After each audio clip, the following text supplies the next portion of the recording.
If you'd have said to me back in August that come the 1st of May, we'd be here discussing West Ham versus Tottenham, i.e. 17th versus 16th, I'd probably laughed at you. But here we are, the nature of the Premier League season, and we are here to discuss Sunday's game from the opposition's perspective. Sean, of course, is my Spurs guest. How are you, sir?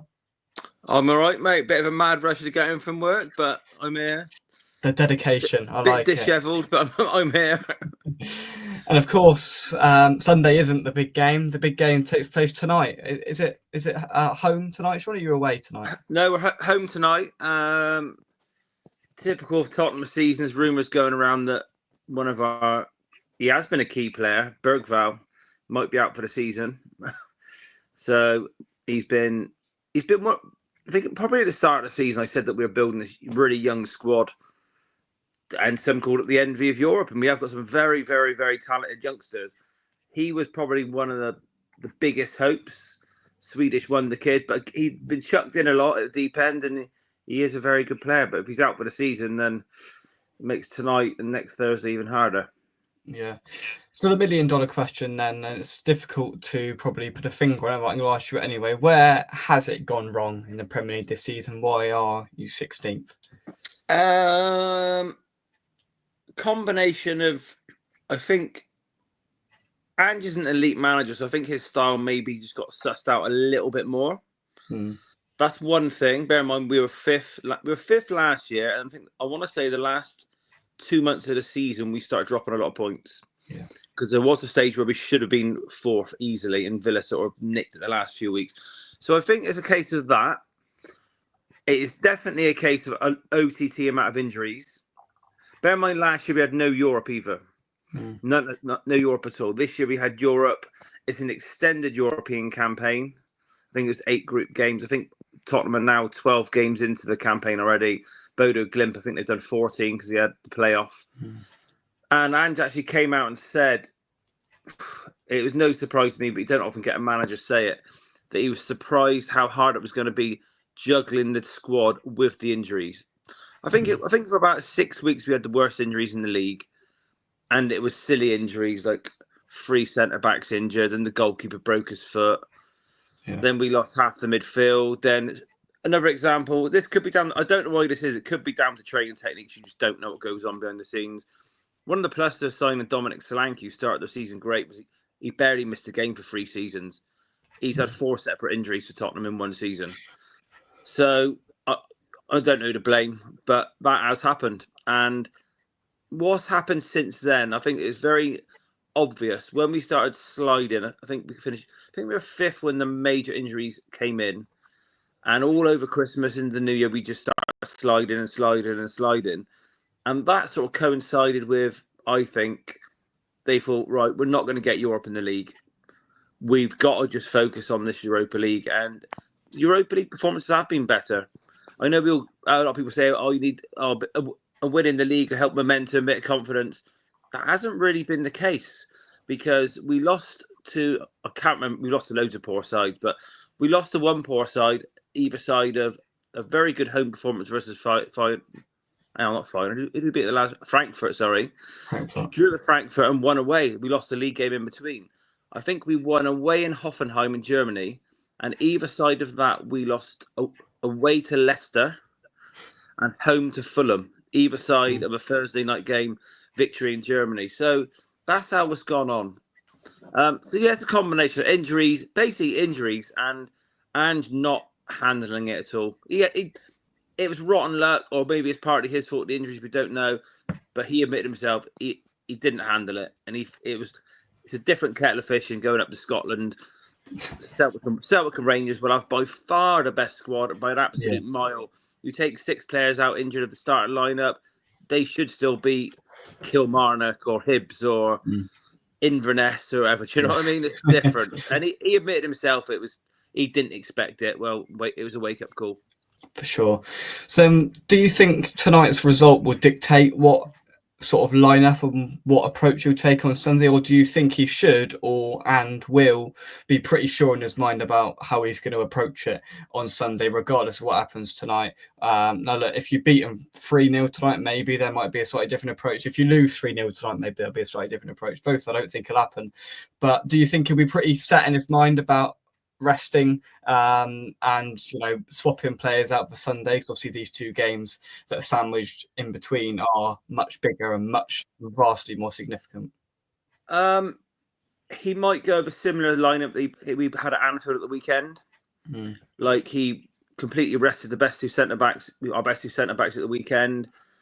He did pick a few. Like, he went with Solanke. He got a good goal. So I think that was probably his aim there, to start him, give him a confidence boost. If Bergvall is out, and I got a funny feeling he might be, that is a big blow. He's a very, very good technical player. I would have started. I'm surprised he hasn't made more changes in the run up to these Europa League games, because I would have even given Vicario a rest and brought in Kinski, who I was reasonably impressed with when we signed him in January. So, do you know what I mean? He could have give him a game or two. He hasn't. He could have rested Solanke. He hasn't. But I think he will. He's probably got a team line that, obviously, a team pick for tonight. Yeah. Wouldn't surprise me. Obviously, tonight's result might dictate it a little bit, but I would be surprised. Wouldn't be surprised if we see the likes of Ben Davies, Danzo. I think Richarlison might start up front against you. The wide men are a bit up in the. Archie Gray started his first game at Anfield, which is chucking a young player into the lion's den a little bit. First starting your favourite position. The wide men's a bit tricky because Son is still injured tonight. They hope he'll be back. He's been out for 3 weeks. He's been carrying stuff all season long, really. He hasn't looked like the same player at all. So then you're picking around the other wide men. Do you go Kulusevski on the wide right, which I would like to see tonight? But then we've got Brennan Johnson, who has got an amazing goal scorer and an assist record this year. But we might as well put you on the right wing for 90% of the game. Yeah. And I don't say that in a joking way. We Tottenham fans, he pops up. You can't knock his. He's a perfect example of don't listen to stats too much. Because if you thought to yourself, "Oh, West Ham need a right winger," we'll go down the stat route. You pay 50 million for him, which what we paid for, coincidentally.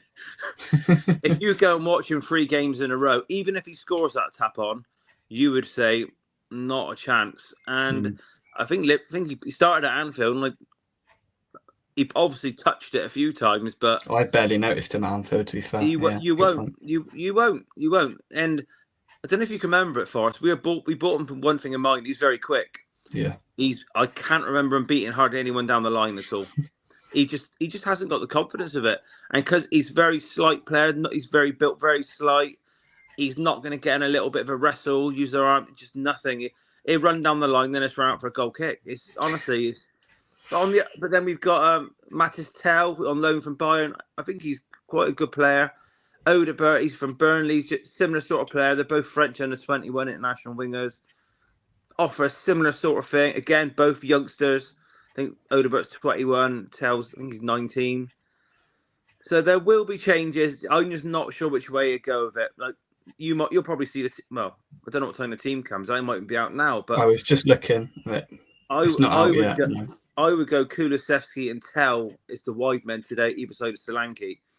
So if that is the case, on Sunday lunchtime, Sunday, I would go Richarlison, Brennan Johnson, and Odegaard. That's the ones I would go for on Sunday. So sort of attacking wise, there's options there, and there's the ability to change the centre halves as he did on Sunday at Anfield. So there's wriggle room there for changes. There's fit players. Like when we were in our major injury crisis, we had we started bringing even more teenagers through. I don't know if it's a Europa League game, but we had 3 academy teenagers scoring in the same game. And those 3 academy teenagers haven't been seen since. Right. So he's had an opportunity to, if he's going to start not caring about the league, like Dane Scarlett, he was on loan at Oxford. He'd looked quite hand-tied when he come on in the Europa League twice. I think he come on for about 5 minutes in the league, not been seen. Mikey Moore, probably the highest rated youngster at the club. He's only 17, 18. he went for a run of starting to fill a shirt, not been seen since. He'd be lucky if he can even get it on the bench tonight. So he hasn't treated these youngsters that helped him out, who have got talent, very well, really. Like a lot of people are saying, where's Morgan? He is very young and he looks very young, but you can also tell he's very talented and he can beat a man. Yeah. So a game like, where is the game at the weekend? At our place. Is it? So it's the sort of game where I chuck Mikey Moore in it even. Do you know what I mean? I'll give him a half. There's nothing really to lose there. But yeah, he's got options. But the point I was trying to make with these other group of youngsters is that he was using them and they're actually doing quite well. And then he's just not bothered. So these extra options, they just haven't really been seen again. Yeah. So it sounds like a bit of mismanagement from across the season. To be honest, I take some comments. Who's joining us? Leslie, hope you're well. Michael as well. Thank you for joining us. 0-0. Not one player will be bothered. You're not wrong. You are not wrong at all. It will be Spurs 10 in attack, not a lot of the pack. The Hammers 10 at the back, not a lot in attack. Yeah, potentially. Ange will play for Europe and sit 2 fingers up to the league. He knows he'll be gone by the end of the season. Are you maintaining that opinion that regardless of what happens in the Europa League, that Ange won't be next season? I don't think he'll be Tottenham manager next season. No. This is just my hunch. Is if we lose 3-0 tonight, don't be surprised if the fans hound him out before next Thursday. Yeah. I think. Obviously, if we don't win anything this year, he's sacked. I personally think if he wins it, and there's people that don't follow football that closely will say, "Oh, Tottenham have won something after 18 years, and now they're getting rid of their manager." If we win it, I think what you'll see is a mutual agreement. Yeah. He goes off. He'll get another good job. He's got a big trophy on his CV. Tottenham have chucked about 300 million at him and realised they put their money on the wrong horse. Do you know what I mean? So if he wins it, it'd be a bit more of a nicer sort of farewell, I think. Yeah. Mike, hope you well. He says Bodo Glimt has a population of 40,000. I think Spurs will win that. No problem. Who did? They beat someone pretty big in the last round, didn't they? Unfortunately, the population of the town doesn't mean a lot when it comes to a football team, does it? They're one of Norwegian's top sides. They beat Lazio, didn't they? Yeah. They beat Lazio on penalties at their place in Rome. Did they? Yeah, they got a very good home record on an artificial pitch. The next week will not be simple at all. They finished 9th in the Europa League group, so that's not bad going. Not just bad. Outside the top 8 spot to avoid the playoffs. I haven't watched it all. It's hard to follow these European competitions because there's so many games, but yeah, you probably didn't see it, but they went 2-1 up at Old Trafford and lost 3-2 to a late goal. So they've got goal. They're a bit like us, apparently. They've got goals in them. They will go for it. I want to say they beat Braga, that's the Portuguese side. They beat some half decent sides from like good nations. Do you know what I mean? Olympiacos they beat. Yeah. Yeah, I think there's 1 or 2 more as well. Was it Porto they beat? Yeah, yeah. Do you know decent size. Yeah. At the start of every season, I do like a lucky 15 and try and pick 4 clubs to win certain trophies. And Porto is my Europa League choice. Yeah. So they didn't even get out the playoffs. So they can do some damage. Don't be confused by small stadium. We don't know a lot about them. Small town. Not bad, though. I mean, they've beaten Porto, they've beaten Braga, they've beaten Besiktas, Lazio. They've taken some pretty big scalps. So. They're not there by luck. They're not there by luck at all. No.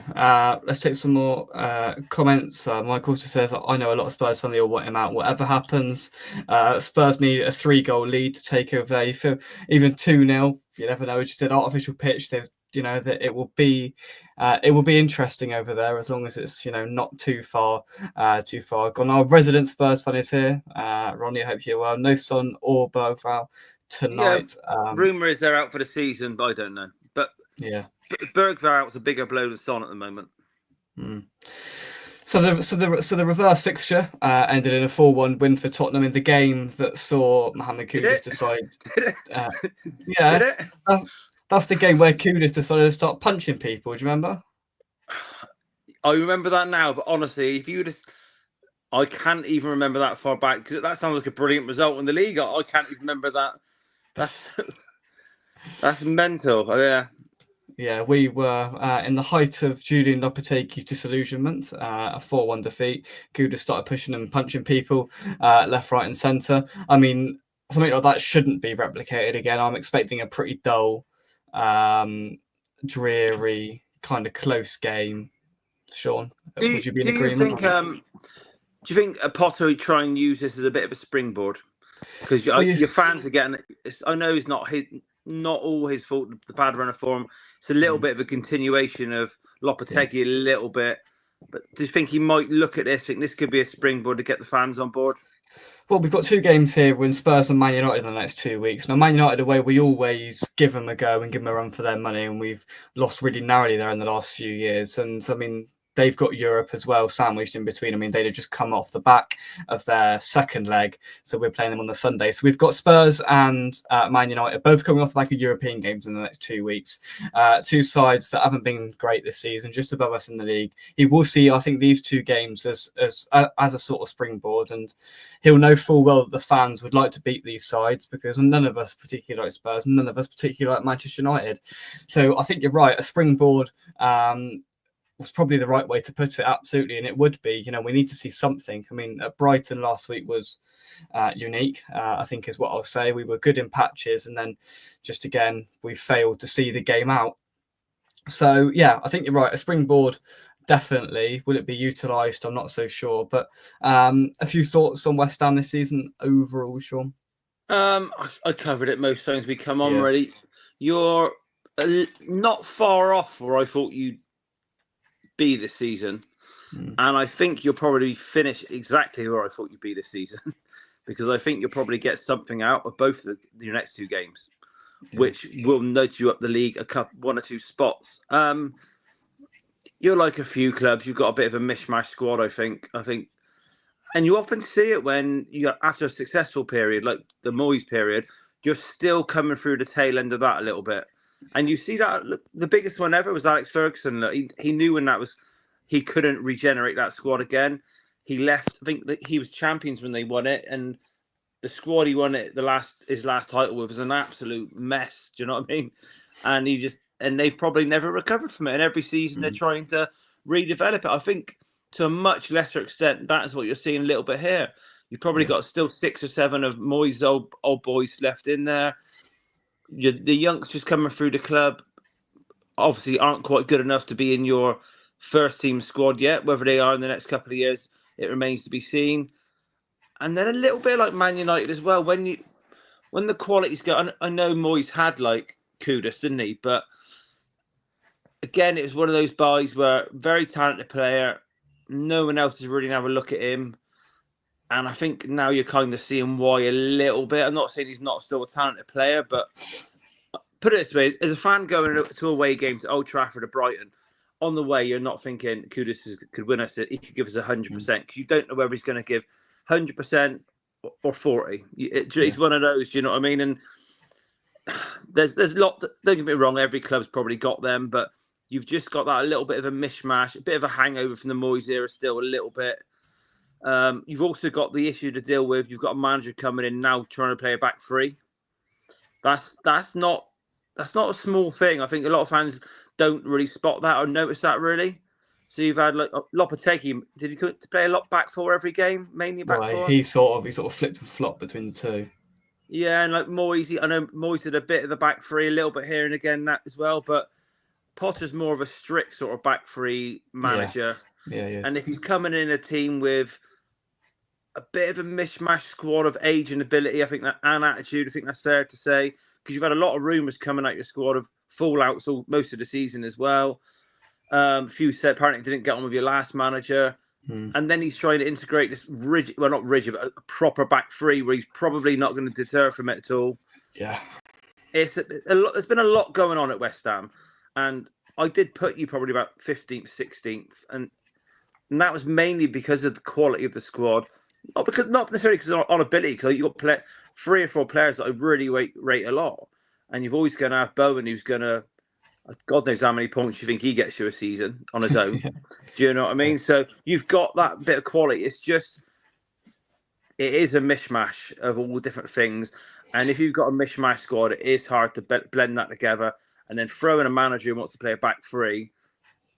He's up It's been against it. chaos. It's been chaos, and I think the thing you said about is, there's still some of Moyes' era in there, and they're trying to blend that in with new players that have been brought in. It's absolutely right. I mean, you've currently got Thomas Souček that, by all reports, may be leaving the club in the summer, and you're already looking, and I'm looking, and he scored again last week. 8 goals Thomas Souček has scored this season. Right, you take those 8 goals away, they're in trouble, big trouble. And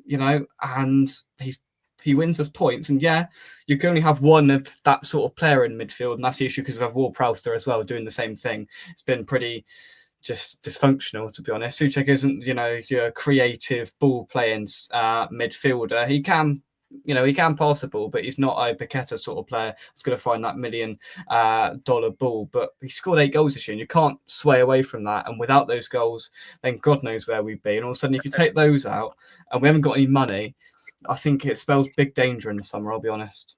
Or does he get about that every season? Is that about the norm? Because I remember him sort of saving you last-minute goals quite a few times. Yeah, between that sort of 8 and 9 he gets a season, And I think you've even been one of the fans probably last season saying maybe his time was up as well. But it does, what you're saying does make sense. And even if he offers 8 to 10 goals a season, I see what you mean. You've got to try and maybe get him in the side somehow. But I think a little bit the problem there with how you said who he plays with. You know my opinion on Ward-Prowse. And the Ward-Prowse saga has been a bit of a strange one because he was at Southampton, good player, mainly known for his dead balls. Again, they went down, and I don't think there was a huge queue trying to take him, if I remember rightly. You took a punt on him. I don't think his general outfield play from open play has been really good ever, really, even at Southampton. Yeah. That's probably why he never got a good go in the England side. So when you say, and then obviously you sent him out on loan in January, and then he's come back. No, so the start of the season. In the summer. In the summer we sent him out, he came back. Yeah. He come back and he's featured in most games for you since. Yeah. So, and I think you said the other week he guarantees you a 7 out of 10 most weeks. I said you were probably a bit generous, but the main thing is it's balance. Trying to put Ward-Prowse in alongside Souček in the midfield, straight away I'm thinking, I don't like that. Do you know what I mean? And if you've got those two in there, and then if you're going to have a third one, do you know what I mean? Or someone playing a 10 in front of them, it's not screaming out protection for starters to me. I've just looked at the stats for Souček. I mean, he scored 8 goals this season, 7 goals last season. All right, he scored 2 the season before, but then the season before that 5, and the season before that 10. So, is that just league though as well? Is that just league? That is just league. So you've got. So I'd imagine goals in the FA season he Cup, got 2. That was when you won the Conference League. So I bet Conference he got a few League, and he got 2 in the Conference League and won the EFL Cup. So there you go. All right. Yeah, he scores goals. My honest opinion is you cut your losses on Ward-Prowse in the summer. I think that's one. He's an okay player, but I thought that at Southampton. And how many free kicks has he scored for you? Oh, none. He is still on. He's been in 2 years. He's still not scored a free kick. He scored a direct corner at Wolves away. He's put it in from the corner spot, but it's not. He is still teetering on David Beckham's record as he did the day he joined the club. So I'm not sure he'll get it because I don't think there'll be a massive queue of Premier League clubs lined up to take him. He might even go back to Southampton. I wouldn't surprise you if he goes back to that sort of thing. Yeah. It was worth a punt for your lot. It didn't jump off the page when you bought him because I thought if you take away free kicks and corners and that, he didn't see it himself. And alongside Souček, like you said, no, well, not for me personally. But yeah, he's one that's got to be moved on. If you can get, I don't know, what would you take for him? I don't know. Is he getting on for 30 now? I think he is. Yeah, I mean, you take anything you get for him. To be honest, we need money. How much did you spend? Was it 20s or more than that? I don't know how much we paid for him, James Ward-Prowse. I've actually got no recollection of how much we paid for him. Let's have a look here. Blah blah blah. It's not telling me. Whilst I look that up, let's have a score prediction. Sean, what are we thinking for Sunday? I think it's one of your people commenting tried to ask me this the other night. I think you'll probably win, personally. I think you'll probably edge it like 2-1. Yeah. And I actually think you might go. I think you might get a point against United as well, and that will. And I think I think that'd be enough to get you to finish above Spurs this season. That's my honest opinion. Guys, I don't think we'll win again in the league. Really? No, I don't. I can't even remember. I think we've got Villa. I think we've got Villa and someone else. I don't think we'll win another game in the league. No. Well, we paid 30 million quid for James Ward-Prowse. Bloody hell. And he hasn't had a contract extension, so you're probably looking at taking around 10 or a bit less, I'd imagine. Do you know what I mean? So, blimey, I did not think we paid that much for James Ward-Prowse. 25 to 30 million quid. Jesus, what? Well, they haven't got any bonuses. If it was 25 to 30, that's one bonus. So yeah, you're probably looking at cutting your losses, and if you get 10 million now, it's probably that's what I'd say on that. 4 or 5 year contract, probably. I don't know. Yeah. But yeah, I don't think he's ever going to be the answer to you. If you want to climb up the league a little bit, if you're happy finishing 16th, 17th, then. But he went to Forest, didn't he? He went to Forest and couldn't get any starts there. Did he get any? Not really. A few. He got. I think he went there, had to cut the starts, then got sent off, and I think that was just the end of it, really. Yeah. So they start. They're like a good side this year, and he didn't really get a look in. So that kind of tells you where he's at, and he's come back to you and been in and outside. I think he's been subbed off a few times, hasn't he? So yeah, he's just been average. You've got all the clues there. Do you know what I mean? It doesn't need to be analysed too much. Yeah, absolutely. There we go. That is our opposition preview for West Ham versus Tottenham. We will have our main preview with the normal suspects on Saturday, I think, ahead of Sunday's game. I would wish you good luck tonight, Sean, but I wouldn't mean it. So it won't be straightforward. Let me put it like that. I would love a 3-0 home win. No one's injured. Bergvall's already apparently out, but there'll be something to get. They'll probably score in the first 5 minutes. And then the big conundrum is, do we watch Man United or Tottenham? I mean, it's quite a big conundrum now. Who knows? Yeah, I think both games would be good.